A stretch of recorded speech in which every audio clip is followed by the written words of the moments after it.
बिस्मिल्लाहिर्रहमानिर्रहीम। अस्सलाम वालेकुम डियर स्टूडेंट्स।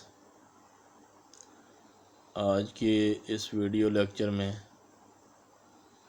मैं आपको बेसिक मैथमेटिक्स के पीपीएससी और एफपीएससी के पास्ट पेपर्स के जो क्वेश्चन हैं एजेस से रिलेटेड वो करना सिखाऊंगा। इनका पहला क्वेश्चन है जी हमारे पास, father is aged 3 times more than his son Ali. कि फादर जो है वो अपने बेटे से 3 times ज़्यादा, मतलब 3 times मोर।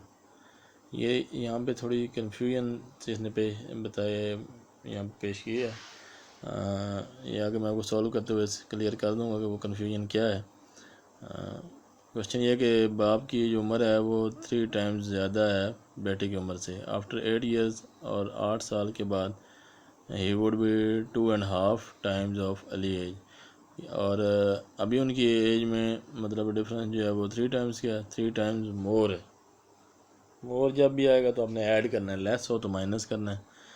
और 8 years का के बाद उनका जो डिफरेंस आ जाएगा वो 2.5 times का डिफरेंस आ जाएगा। और फर्दर 8 साल के बाद अली की एज कितनी होगी, मतलब आज से 16 साल बाद अली की एज कितनी होगी। 8 साल बाद उसने बताया कि 2.5 times रह जाएगा उनका डिफरेंस, और मज़ीद 8 साल होने के बाद अली की एज क्या होगी जी। तो इसको क्वेश्चन को हम सॉल्व करते हैं। Let Ali's present age be x year. Suppose करें कि अली की जो प्रेजेंट एज है वो कितनी है, एक्स ईयर। तो फादर प्रेजेंट एज जो होगी वो एक्स प्लस 3x। ये जो उसने वर्ड यूज़ किया है मोर का, मोर 3 times मोर देन, अगर ये सिर्फ लिखता ना 3 times father is aged 3 times then his son, तो हमने यहाँ पे फादर की एज सिर्फ 3x लिखनी थी, क्योंकि बेटे की उम्र अगर x है तो फादर की एज 3x होनी थी। लेकिन 3x मोर मतलब है बेटे की उम्र में फर्दर 3x ऐड करें तो जो एज बनेगी वो फादर की एज है। मोर की वजह से यहाँ पे प्लस करना है, और अगर लेस कहता तो हमने माइनस करना था। तो फादर की एज जो है वो 4x हो गई। अब कंडीशन ये है कि 8 साल गुजरने के बाद दोनों की जो एज है वो कितनी हो जाएगी, 2.5 times of Ali age. Difference कितना आ जाएगा, 2.5 टाइम। कि फादर की एज जो है वो अली की एज से ज़्यादा होगी, और कितनी होगी, 2.5 टाइम 8 साल गुजरने के बाद। तो 8 साल गुजरने के बाद फादर की जो एज है वो 4x प्लस 8 हो जाएगी, और जो सन की एज है वो x प्लस 8 हो जाएगी। और सन की एज को हम 2.5 से मल्टीप्लाई, मतलब 2.5 2.5 से मल्टीप्लाई कर देंगे। सन की एज को क्यों 2.5 से किया है कि वो कम है, और उसको जब 2.5 से मल्टीप्लाई करेंगे तो वो फादर की एज के इक्वल आ जाएगी। तो एक इक्वेशन बन जाएगी 4x plus 8 equal to 2.5x plus 8। हम ये लिख सकते हैं 2.5 को नीचे हम 25/10 लिख देंगे। 4x plus 8 as it is नीचे आ गया, x प्लस 8 भी नीचे आ गया इसी तरह। और ये 25/10 कैंसिल होंगे, 5 के टेबल पे जाएंगे तो 5/2 फ्रैक्शन रह जाएगी। यहाँ पे 5 इधर ही मल्टीप्लाई हो जाएगा x प्लस 8 से, और ये जो 2 डिवाइड हो रहा है ये दूसरी साइड पे जाके मल्टीप्लाई हो गया। तो वो क्या आ गया, 2 4 ज़ार 8x, 2 8 ज़ार 16, 5x ज़ार 5x, और 5 8 ज़ार 40 जी। यहाँ से हम x वाले वैल्यूज़ एक साइड पे कर लेते हैं। तो 5x इधर आके 8x में से माइनस होगा तो 3x रह जाएगा, और 16 उधर जाके 40 में से माइनस होगा तो 24 रह जाएगा। तो 3 इधर आके 24 से डिवाइड हो जाएगा, और हमारे पास x की वैल्यू क्या आ गई, 8। अब हमें फाइंड क्या करना है, क्वेश्चन में डिमांड क्या है, how many times would be Ali age. कि 8 साल मज़ीद गुजरने के बाद फादर की एज कितने टाइम्स हो जाएगी, मतलब जितने साल गुजरते जाएंगे उसमें डिफरेंस कम होता जाएगा। पहले 8 साल गुजरे तो वो 2.5 का डिफरेंस हो गया, मज़ीद 8 साल गुजरेंगे तो कितने टाइम्स कमी आएगी वो हम बताना चाहते हैं। तो हमारी जो रिक्वायर्ड रेशो बनेगी वो बनेगी 4x + 16। 4x + 16 क्यों हो गया कि जो उसकी एज थी 4x + 8 उसमें फर्दर 8 ऐड कर दिया, और सन की एज हो जाएगी x + 16 क्योंकि उसकी एज थी x + 8। 8 साल गुजरने के बाद 8 साल जब मज़ीद गुजरे तो फर्दर 8 जब ऐड होगा तो वो हो जाएगा x + 16। तो हमारे पास जो रेशो बनेगी वो फादर की एज ऊपर और सन की एज नीचे लिखेंगे। x की जगह पे जो हम पीछे ये फाइंड कर चुके हैं x = 8 वो पुट कर देंगे ऊपर भी और नीचे भी। तो 4 × 8 32 + 16 और नीचे 8 + 16 32 + 16 48 8 + 16 24। दोनों को डिवाइड किया तो 2 times mean father is 2 time older than Ali. Further 8 साल गुजरने के बाद फादर जो है वो 2 टाइम्स ज़्यादा हो गई उसकी एज फादर की बेटे से। ये नेक्स्ट क्वेश्चन है, the sum of ages of 5 children born at the interval of 3 years each is 50 years। What is the age of youngest child. Question ये है कि 5 बच्चे हैं और उनकी एजेस का जो सम है वो 50 years है, और जो उनको 5 बच्चों में डिफरेंस है एज का वो 3-3 साल का है। मतलब पहला बच्चा है, उसके बाद 3 साल बाद दूसरा बच्चा है, उसके बाद 3 साल होने के बाद तीसरा बच्चा। तो इस तरह उनकी एज में जो डिफरेंस आएगा या उनकी एजेस का जो सम गिवन है वो 50 है, डिफरेंस नहीं सम। और हमने छोटे बच्चे की एज फाइंड करनी है। तो हम पहले एजेस सपोज करेंगे, let the ages of the children be. पहले बच्चे की अगर x है तो दूसरे की x + 3 होगी, तीसरे की x + 6 होगी, फर्दर 3 ऐड होगा, फर्दर 3 ऐड होगा तो x + 9 और फर्दर 3 ऐड होगा तो x + 12। यहाँ पे आप x के बाद x - 3 x - 6 x - 9 और x - 12 भी ले सकते हैं क्योंकि 3 का डिफरेंस ही रखना है हमने। तो कंडीशन ये है कि इन 5 की एज का जो सम है वो 50 है। तो हम क्या करेंगे, फर्स्ट की एज x, सेकंड की x + 3, थर्ड की x + 6, फोर्थ की ये वाली x + 9 और फिफ्थ की x + 12। इन 5 को जब ऐड करेंगे तो वो क्या बता रहा है कि वो 50 के इक्वल है। तो ये इक्वेशन बन गई। यहाँ पे ये 5 दफ़ा x है, ये ऐड होंगे तो 5x, और 3 और 6 और 9 ये ऐड होंगे तो ये कितना बन जाएगा, 3 और 6 9 9 और 9 18 18 और 12 30। ये 30 जब दूसरी साइड पे जाके 50 से माइनस होगा तो क्या रह जाएगा 20। तो जो ये 5 इधर मल्टीप्लाई हो रहा है उधर जाके 20 से डिवाइड होगा तो x क्या आ जाएगा 4। तो आप ये देखें कि जो हमने एज सपोज की थी उसमें सबसे कम एज x थी, उससे ज़्यादा x + 3 है क्योंकि उसमें 3 फर्दर ऐड हो गया, उससे ज़्यादा x + 6 है। तो हमें क्वेश्चन में डिमांड ये किया गया कि what is the age of the youngest child, कि सबसे छोटे बच्चे की एज क्या होगी। सबसे छोटे बच्चे की एज x है तो x की वैल्यू 4 आई है, तो इसका मतलब है एज ऑफ यंगेस्ट चाइल्ड जो है वो 4 होगी। Next question number 3, a father said to his son. बाप अपने बेटे को कह रहा है, I was as old as you are at present at the time of your birth. अपने बेटे को कह रहा है कि जितनी उम्र अब तुम्हारी है जब तुम पैदा हुए थे तो उस वक्त मेरी इतनी उम्र थी।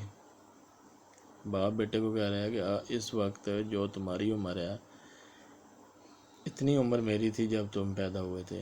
If the father age is 38 year now, अगर बाप की एज इस वक्त 38 है तो सन की एज 5 years बैक कितनी होगी।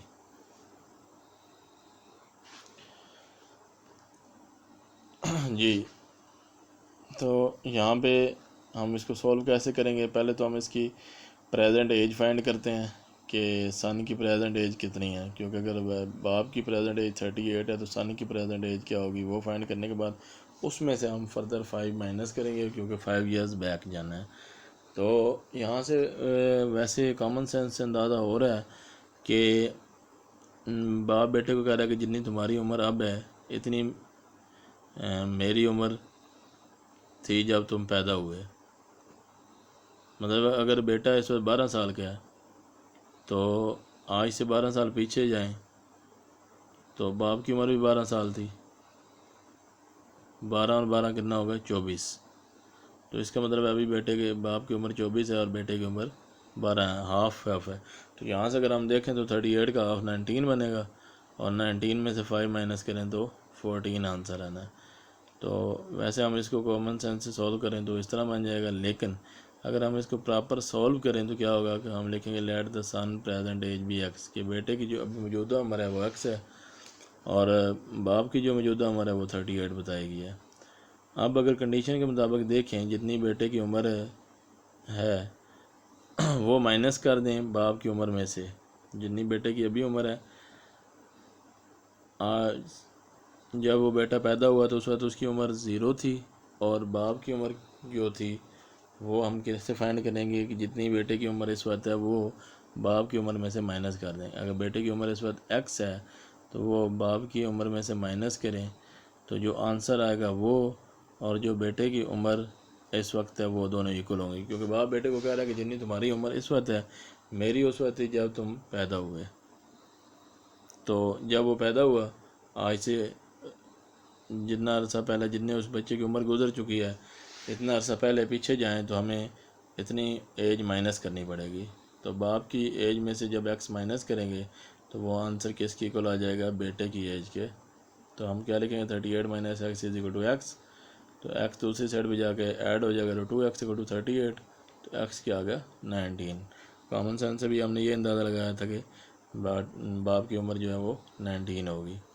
तो 5 years बैक अगर जाएं आज से 5 साल पीछे, अभी इस वक्त बेटे की उम्र 19 है तो आज से 5 साल पहले कितनी होगी 14 years। तो हमारा ए ऑप्शन ठीक होगा 14 years वाला। Next question number 4, A is 2 years older than B, कि ए जो है बी से 2 साल बड़ा है, and who is twice as old as C, और बी जो है वो सी से 2 गुना बड़ा है। ट्वाइस जब भी आएगा तो 2 गुना बड़ा है, और ये ओल्डर जो है 2 years ओल्डर मतलब है 2 साल का फ़र्क है दोनों में सिर्फ। Then if the total ages of the A B and C be 27, अगर हम इन तीनों की एज का टोटल करें तो 27 आए, then how old is B, तो बी इस वक्त वो कितने एज का है। तो हमें पहले उनकी प्रेजेंट एजेस फाइंड करनी है। तो प्रेजेंट एजेस सबसे पहले हम सी की फाइंड करेंगे। सी किस लिए लिखेंगे, सपोज करेंगे कि ए जो है वो बी से रिलेट कर रहा है और बी सी से रिलेट कर रहा है, तो मीन पहले हमें सी को सपोज करना होगा। तो let C age is equal to X year, let C's age, C की जो एज है वो कितनी है एक्स ईयर। तो बी जो है वो उससे 2 टाइम ज़्यादा है एज में, तो बी की कितनी हो जाएगी 2x ईयर, और ए की जो एज है वो बी से ज़्यादा है 2 साल, कितना डिफरेंस है 2 साल का। तो बी की ए की एज क्या होगी, बी की एज में 2 फर्दर ऐड कर दें, बी की एज सी से 2 गुना ज़्यादा थी तो वहाँ पे हमने 2 से मल्टीप्लाई किया था, और ए की एज बी से सिर्फ 2 ईयर्स ज़्यादा है तो यहाँ पे हम 2 ऐड कर रहे हैं। ये चीज़ बड़ी समझने वाली है। जब 2 टाइम्स हो तो 2 से मल्टीप्लाई करते हैं, और ऐसे लिखा होगा 2 टाइम्स ओल्डर 2 ओल्डर या 2 ईयर्स ओल्डर, तो फिर हम 2 ऐड करते हैं। अब वो कह रहा है कि इन तीनों की एज का सम, ए की एज 2x प्लस 2, बी की एज 2x और सी की एज x, इन तीनों की एज जो है वो उसका सम 27 है। तो क्या आ जाएगा जी 2x प्लस 2x 4 और x 5x, 4x और 1x 5x, ये 2 इधर जो ऐड हो रहा है उधर जाकर 27 में से माइनस होगा 25 आ जाएगा। तो x की एज क्या आ जाएगी 5 उधर जाकर 25 से डिवाइड होगा तो x क्या आ गया 5। अब हमें क्वेश्चन में क्या पूछा गया है, then how old is B, B की एज कितनी होगी। तो बी की एज हमने यहाँ पे जो सपोज की थी वो 2x है, तो x की जगह पे 5 पुट कर दें, ये जो ऊपर आंसर आया है तो 5 टू 10 ईयर्स हो जाएगी बी की प्रेजेंट एज। ये आज के लेक्चर का हमारा आखिरी क्वेश्चन है जी, present age of Sameer and Anand are in the ratio 5 and 4, की जो समीर की इस वक्त एज है और जो अनद की इस वक्त एज है, दोनों में जो रेशियो है या जो दोनों में डिफरेंस है वो 5 और 4 का है।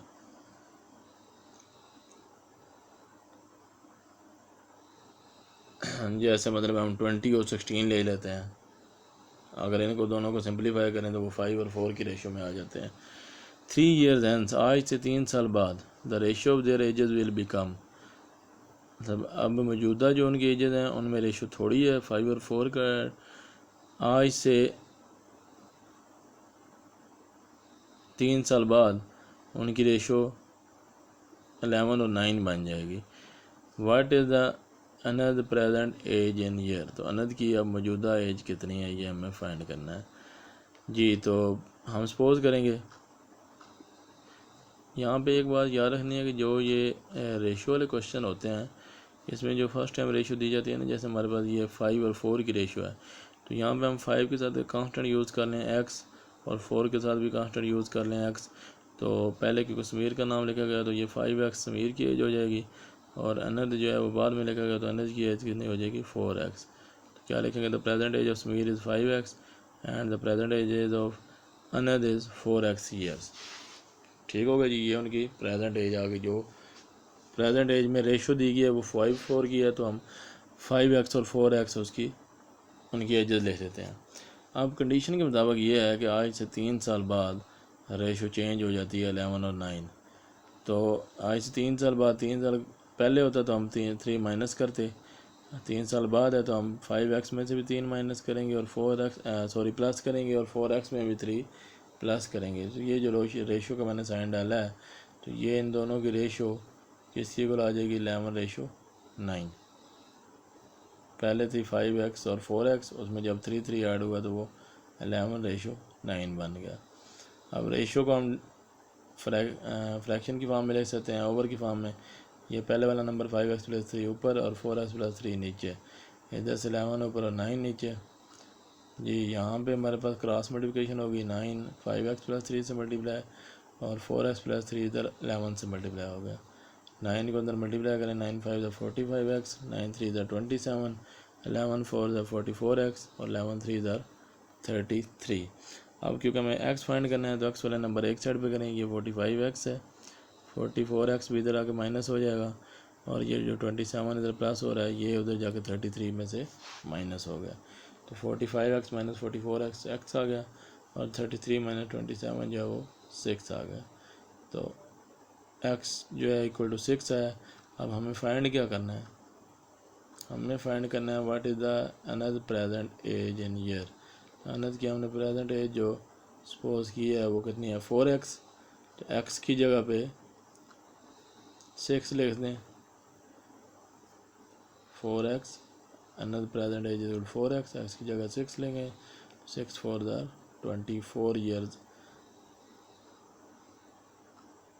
जी। अनद की एज कितनी है, 24 ईयर्स जी। डियर स्टूडेंट्स, ये था आज का हमारा लेक्चर। उम्मीद है आपने बहुत कुछ सीखा होगा।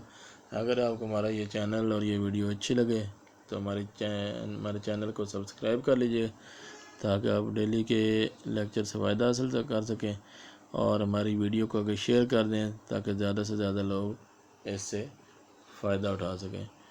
शुक्रिया।